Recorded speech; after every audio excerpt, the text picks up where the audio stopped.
धन्यवाद धन्यवाद भाई। मैं गढ़वा जिला से आपके सामने प्रस्तुत कर रहा हूँ।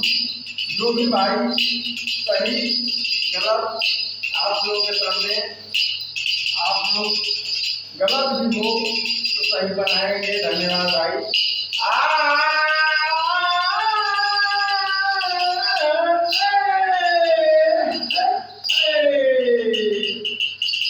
कौन कसरा करे में बोलमुजी, कौन कसरा करे में कि हमारा कारी रखली परसन बोलमुजी, कौन कसरा करे में कि हमारा रखली परसन करे बोलमुजी।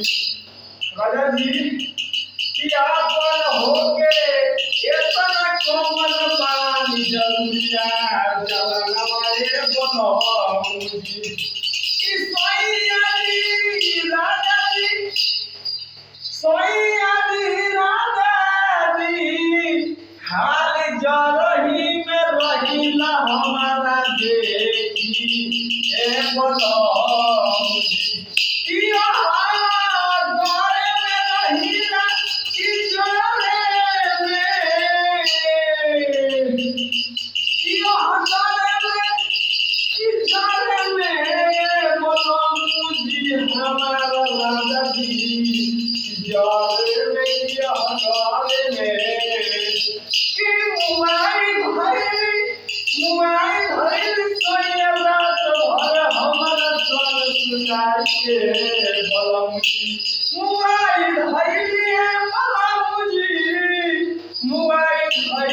रात भर संगमा सुताई के